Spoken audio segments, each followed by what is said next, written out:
ഇതെവിടെയാണെന്ന് എല്ലാവർക്കും മനസ്സിലായോ? ഇത് നമ്മുടെ ബാഗ്ഡോഗ്രയാണ് കേട്ടോ.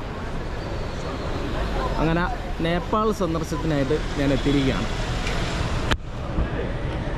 ജീവിതത്തിൽ ഒത്തിരി നാളായിട്ടുള്ള ഒരു ആഗ്രഹമായിരുന്നു നേപ്പാൾ വരിക, നേപ്പാളൊന്ന് കാണുക എന്നുള്ളത്. അപ്പം നമുക്ക് സമയം കുറച്ച് കുറവായ കാരണം ഫാമും കാര്യങ്ങളൊക്കെ ഉള്ള കാരണം ഫാമൊക്കെ നമ്മുടെ ഒരു ഫ്രണ്ടിനെ ഏൽപ്പിച്ചു. പിന്നെ നിങ്ങൾക്കറിയാമല്ലോ ക്യാമറയും കാര്യങ്ങളൊക്കെ ഉണ്ട്, ഏത് നേരം അപ്ഡേഷൻസ് അവർ തന്നുകൊണ്ടിരിക്കും. അപ്പോൾ അങ്ങനെയാണ് ഞാൻ നേപ്പാളിലോട്ട് പോരാൻ വേണ്ടി തീരുമാനിച്ചത്. നമ്മുടെ ഫാമിൽ വർക്ക് ചെയ്യുന്ന എല്ലാ ആൾക്കാരും നേപ്പാളിലുള്ള ആൾക്കാർ. അപ്പോൾ വർഷങ്ങളായിട്ടുള്ള ഒരു ആഗ്രഹമാണ് നേപ്പാൾ വരിക, നേപ്പാളിൽ ഗ്രാമങ്ങളൊക്കെ ഒന്ന് കാണുക എന്നുള്ളത്. അപ്പോൾ ഇവിടെ നമുക്ക് ആൾക്കാരുണ്ടെങ്കിൽ നമുക്ക് ആ ഗ്രാമങ്ങളൊക്കെ കൂടുതൽ കാണാനും പറ്റും. അപ്പോൾ അവിടുത്തെ വിശേഷങ്ങളൊക്കെ കൂടുതൽ നമുക്ക് നമ്മുടെ ഇനി വരും ഒരു ആഴ്ചത്തെ വീഡിയോസിൽ അതാണ് നമുക്ക് ഷെയർ ചെയ്യാൻ പോകുന്നത്.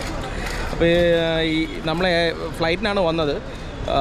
എറണാകുളത്ത് നിന്ന് കൊച്ചിയിൽ നിന്ന് കയറി ബാംഗ്ലൂർ വന്നു, അവിടുന്ന് പിന്നെ ബാഗ്ഡോഗ്ര വരുമായിരുന്നു. അപ്പോൾ ഇവിടുന്ന് ഇനി ബോർഡറിലോട്ട് പോകണം. ബോർഡറിലോട്ട് നമുക്ക് ഷെയർ ടാക്സി കിട്ടും, അതുപോലെ തന്നെ ഓട്ടോറിക്ഷ, ബസ് എല്ലാം അവൈലബിൾ ആണെന്ന് പറഞ്ഞത്. അപ്പോൾ എന്തായാലും നമുക്ക് നോക്കാം. ഏതായാലും ഞാൻ സോളോ ട്രിപ്പാണ് ഇത്തവണ, ആരെയും കൂട്ടിയില്ല. സാധാരണ എല്ലാ പ്രാവശ്യവും ടൂറൊക്കെ പോകുമ്പോൾ ഒന്നല്ലേ ഫ്രണ്ട്സ് കാണും, അല്ലെങ്കിൽ ഫാമിലി കാണും, അങ്ങനെ ആരെങ്കിലും കാണും. ഇത്തവണ എന്തായാലും ആരെയും കൂട്ടാതെ ഒറ്റയ്ക്ക് ഇറങ്ങിയേക്കുവാണ്.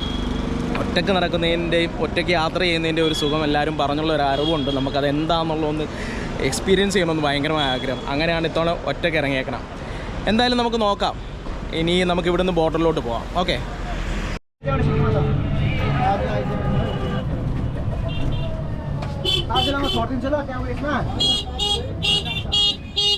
ഇന്ത്യ നേപ്പാൾ അതിർത്തി പങ്കിടുന്ന ഒരു ബ്രിഡ്ജാണ് ഇത്. ഇതിൻ്റെ പകുതി ഇന്ത്യക്കും പകുതി നേപ്പാളും ഉള്ളതാണ്.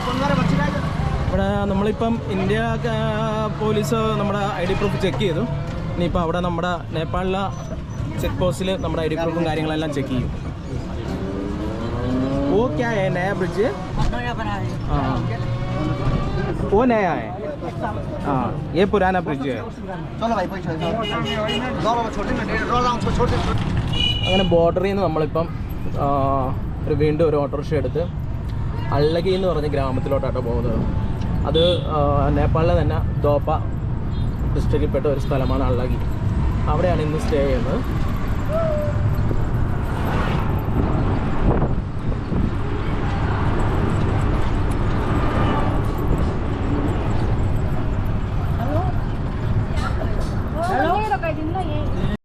ഹായ് ഫ്രണ്ട്സ്, ഞാൻ ഇന്നലെ ഇവിടെ താമസ സ്ഥലത്ത് എത്തിയപ്പോൾ ഒത്തിരി താമസിച്ചു കേട്ടോ. ഞാൻ പറഞ്ഞില്ലായിരുന്നോ ഞാനിവിടെ ഒരു 2 days ഈ ഗ്രാമത്തിലാണ് താമസിക്കുന്നത്. എൻ്റെ ഫാമിലി പണി ചെയ്യുന്ന ഒത്തിരി ആൾക്കാർ ഇവിടെ താമസിക്കുന്നുണ്ട്. അപ്പോൾ അവരുടെ വീട്ടിലാണ് ഞാൻ ഇന്നലെ സ്റ്റേ ചെയ്തത്. അപ്പോൾ ഇത്ര നാൾ അവർക്ക് ഞാൻ സ്റ്റേ കൊടുത്തു, ഇപ്പോൾ അവരെനിക്ക് സ്റ്റേ തരുന്നു. അപ്പോൾ 2 ദിവസം ഇവിടെ സ്റ്റേ ചെയ്ത് ഈ ഗ്രാമം മൊത്തം കാണാമെന്നാണ് അവർ പറഞ്ഞേക്കണം. അപ്പം അവരുടെ വീടും പരിസരവും ഒക്കെയാണ് ഇത്. ഇപ്പോൾ രാവിലെ ഇവിടെ ആന വന്നു. ഇവർ താമസിക്കുന്നതിൻ്റെ അപ്പുറം ഫോറസ്റ്റാണ്, അവിടെ നിന്ന് ആനയൊക്കെ വരും രാവിലെ ആകുമ്പം. ഒരു പ്രത്യേക ലൈഫാണ്, പക്ഷേ രസമാണ് അവരുടെ ജീവിതവും കാര്യങ്ങളൊക്കെ. ഭയങ്കര സന്തോഷപൂർവ്വമായ ജീവിതം. ഞാൻ രാവിലെ എനിക്ക് ബ്രേക്ക്ഫാസ്റ്റ് ഉണ്ടാക്കുന്ന തിരക്കിലൊക്കെയാണ്. നമുക്ക് കാണാം. ഇവിടെ ആട്ടോ നമ്മൾ താമസിച്ചു. ഇത് അവരുടെ തന്നെ റിലേഷനിൽപ്പെട്ട ആൾക്കാരൊക്കെയാണ് ഇവിടെയൊക്കെ താമസിക്കുന്നത്. തൊട്ടടുത്ത് എല്ലാം വീടുകളാണ്.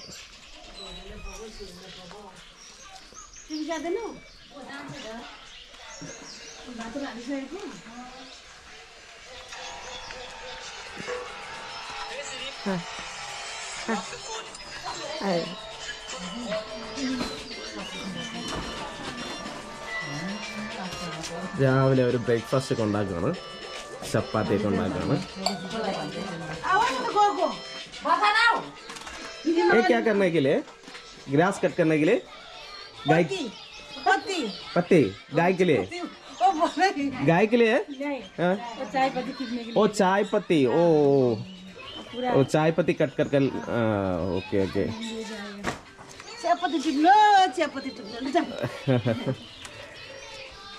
ठीक है, बाय.